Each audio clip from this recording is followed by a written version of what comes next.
E aí pessoal, tudo bom? Eu sou o professor André, aqui de História Geral do aulalivre.net, e nós vamos continuar o nosso assunto então referente à Antiguidade Oriental. Hoje vamos falar então um pouquinho sobre os persas, os fenícios e os hebreus, começando então com os famosos persas. Uma coisa que é interessante de mencionar é o seguinte, normalmente quando se fala, isso atribuindo para situações mais contemporâneas, né? Quando se usa o termo, por exemplo, assim, Irã-Iraque, o pessoal tende a achar que os iranianos eles são árabes, né?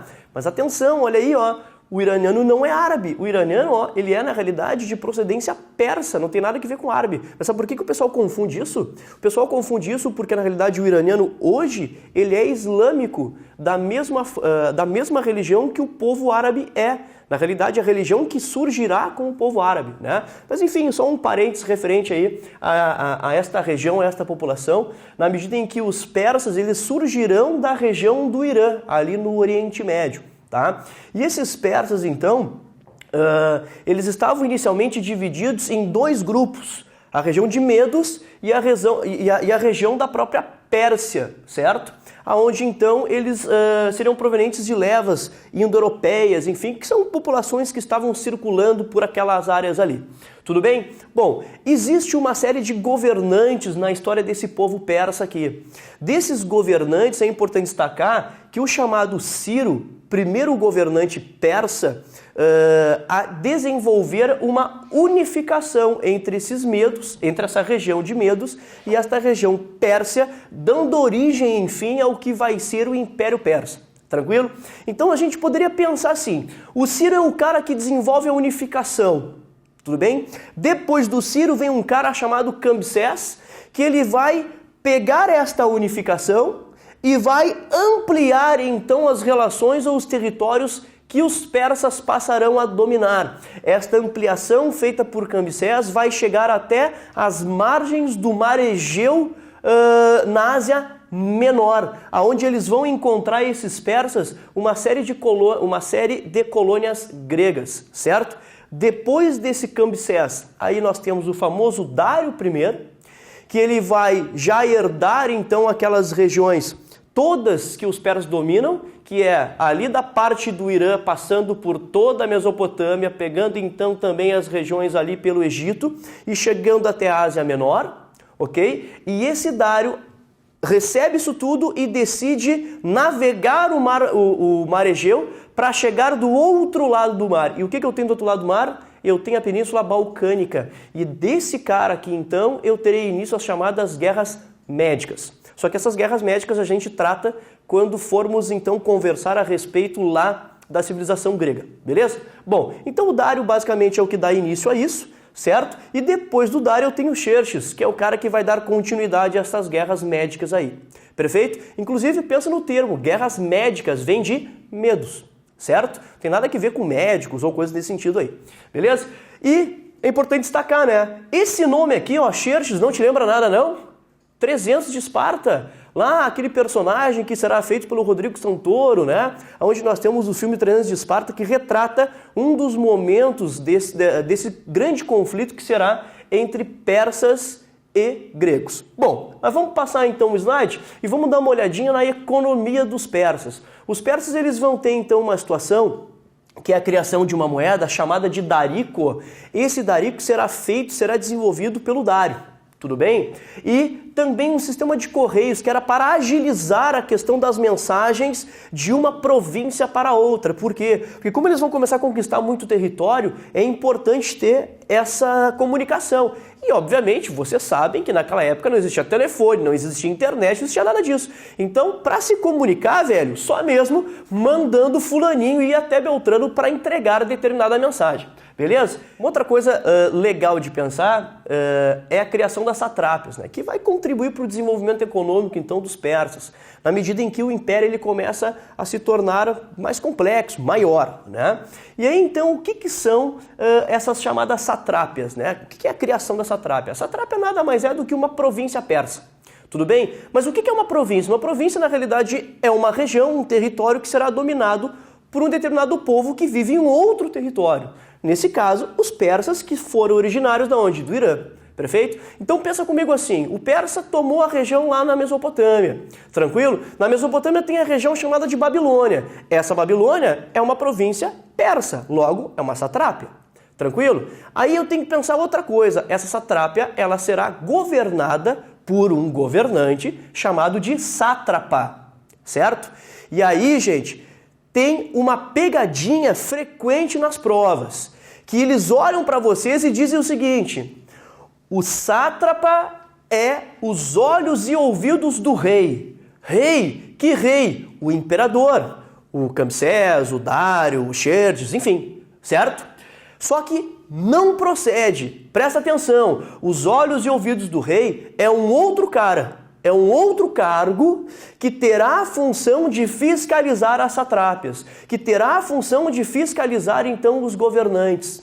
Ok? Então, te liga nisso aí, que isso aí é importante, certo? E por fim eu tenho que pensar nas atividades que eu terei ao longo então desse desenvolvimento imperial, aonde a base é a agricultura, pastoreio e o comércio. Tudo bem? Bom, seguindo o baile aqui, ó, nós temos então a sociedade. A sociedade apresenta um domínio de aristocracia e de militares que vão ter então grande importância na expansão desse império persa, certo? Depois pensa assim, cultura, religião, zoroastrismo. O que é isso, senhor? Calma que eu vou chegar lá. Dualismo, onde eu tenho um deus do bem e um deus do mal. Deus do bem, Mazda, e deus do mal, Arimã. O que é isso? Isso é o seguinte, ó. O persa ele acreditava em duas grandes divindades, certo? Essas duas grandes divindades, então, elas trabalhavam, elas ficavam, né, nesta balança aonde um representa o bem e o outro representa o mal. Então a ideia dos caras de desenvolver a religião era justamente para que o desenvolvimento religioso levasse ou buscasse, né, prevalecer os elementos do bem. Então vamos cultuar os deuses do bem para que isso se desenvolva aí a nossa sociedade, enfim, né, o Império Persa como um todo cresça e se desenvolva. O que é isso aqui, ó, zoroastrismo? Não é nada demais, é só o termo adotado também para esta religião em função do cara que vai dar origem a esse pensamento religioso, chamado de Zoroastra. Perfeito? O nome do cara que dará origem, né, que vai começar a tratar, a trabalhar, a falar sobre esta religião dualista é Zoroastra. Só isso. Então não te confunde com isso aí. Depois eu tenho que pensar assim, ó. Eu tenho os chamados fenícios, que é uma outra população que também vai estar convivendo com os persas, que também vai estar convivendo com os egípcios, que a gente já viu anteriormente, né? Que também vai estar interagindo com os mesopotâmicos e com outros povos da antiguidade, certo? Esses fenícios aqui, ó, eles vão estar localizados na atual Palestina. Na realidade, eles vão ser vizinhos dos hebreus. Tranquilo? E esses fenícios, então, eles trabalham com algumas cidades-estado.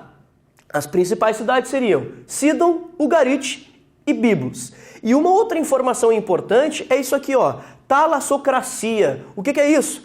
Tá vendo essa imagem aqui? O que vocês percebem? Um barquinho, né, com os navegadores em cima, e esses navegadores, entretanto, eles levam também armas, escudos. Sabe por quê? Porque é a base que eu terei do desenvolvimento dos fenícios, a economia dos caras, o desenvolvimento político, a relação de poder vai se dar por uma lógica de navegação. Então a talassocracia nada mais é do que relação de poder atrelada a um desenvolvimento econômico pela lógica da navegação. Eles serão grandes navegadores, eles vão ter uma situação de navegação muito intensa, e aí eles acabam então ocupando uma série de regiões na antiguidade, certo? A economia então, comércio marítimo, vão possuir em função dessa navegação constante uma série de colônias e feitorias, né? Na realidade espaços territoriais espalhados pelo mundo todo, né? Pelo mundo antigo todo, e aí é importante mencionar, eles vão surgir da região da Palestina, mas da Palestina eles passam a navegar pelo mar Mediterrâneo e vão tomando uma série de regiões. E aí é legal falar o seguinte, ó, uma importante colônia fenícia é uma região chamada de Cartago, localizada lá no norte da África. E essa região é importante porque é quando os fenícios vão entrar em confronto com os romanos. Aí vai se desenvolver uma guerra chamada Guerras Púnicas, enfim. Mas aí é um assunto que a gente volta a abordar quando formos tratar da civilização romana. Tranquilo? Bom, e também, né, importante destacar, eram comerciantes, vão comercializar uma série de produtos e também os escravos. Outra coisa que eu tenho que pensar é a sociedade. A sociedade, então, no topo eu tenho a aristocracia, né, a nobreza, enfim. Abaixo eu tenho os comerciantes. Olha como, então, é importante essa relação do comércio. Os comerciantes estão logo abaixo do desenvolvimento aristocrático, né? Seguido, então, de camponeses e os escravos. Tudo bem?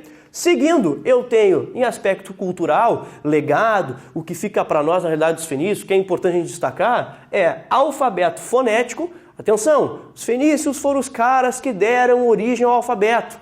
Pela primeira vez se desenvolve um procedimento, uma maneira mais fácil, mais simplória de conseguir representar os sons da fala humana.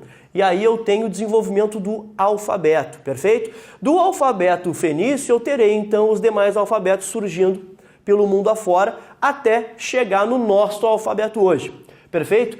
Por que isso aqui eles desenvolveram? Para ter maior facilidade nas relações comerciais. Como eles comercializavam muito, né, perambulavam muito de uma região para outra, isso aqui então acaba favorecendo nesse trato comercial. Tranquilo? A religião é politeísta, nessa religião eles desenvolvem alguns sacrifícios humanos, tá? E haverá uma divindade local, né, das cidades, que era o deus Baal, perfeito?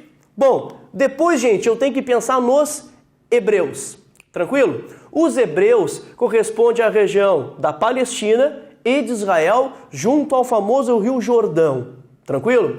Os hebreus eu tenho que pensar que existe um período chamado Era dos Patriarcas, que é onde vai ter aquelas figuras como Abraão, como Moisés, que é um momento então que quem organiza, quem administra e desenvolve aquela sociedade são os patriarcas, são os caras relacionados ao desenvolvimento religioso, né? São líderes religiosos, na realidade, eles procuram dar um norte muito mais religioso para a população, para a administração, seguido da era dos juízes, que corresponde então aos chamados militares, que é quando há uma necessidade de entrar em confronto, então aí eu deixo de pensar nos patriarcas para entrar numa ideia então de administração militarizada, época dos juízes. E por fim, era dos reis, quando após batalhas e confrontos, eles conseguem se estabelecer em algumas regiões, né? Mais precisamente na região ali onde é Israel, certo? E formam uma cidade, formam um estado. Beleza? Bom, olha só, a economia, inicialmente eu tenho uma economia sendo eles pastores nômades. Os caras então estavam por ali perambulando, desenvolvendo uma relação, né, de criação de animais, etc. Mais tarde, fixos na região da Palestina, eles vão se tornar sedentários e eles passam a desenvolver então uma agricultura e uma relação de comércio. Aí é um momento então que esses hebreus eles passaram a ter um pouco mais de dificuldade. Por quê? Porque o que vai acontecer? Haverá uma situação em que eles vão entrar em dificuldade em função do próprio clima, que começa a ficar muito seco, eu passo a ter muita seca, etc e tal, e os caras decidem ir para onde? Ir para o Egito. Né? E aí vão abandonar, uma parcela da população vai abandonar a região e como eles vão para o Egito, eles acabam sendo escravizados no Egito. E aí começa toda a história dos hebreus relacionada à questão da escravidão, né? Que o povo hebreu ele acaba passando, certo? Bom, depois eu tenho que pensar então assim, ó, sociedade, inicialmente terras coletivas, depois, então, criação da propriedade privada, pela lógica de ocupação territorial, tá? Surgimento, então, de diferentes classes sociais e a exploração da classe menos favorecida pelos ricos comerciantes. Então, uma lógica aí eu começo a ter a ideia do comércio interagindo pelo controle do desenvolvimento social lá nos hebreus. Certinho? Depois, gente, a parte da cultura é pensar religião, principal base, a cultura hebraica, né? A relação, então, daqui de uma religião monoteísta, a ideia, então, que eu tenho da situação lá do surgimento da Bíblia, isso é importante destacar. Então, o famoso Velho Testamento está atrelado a esses caras aqui, certinho? Era isso, gente. Até uma próxima ocasião. Abraço.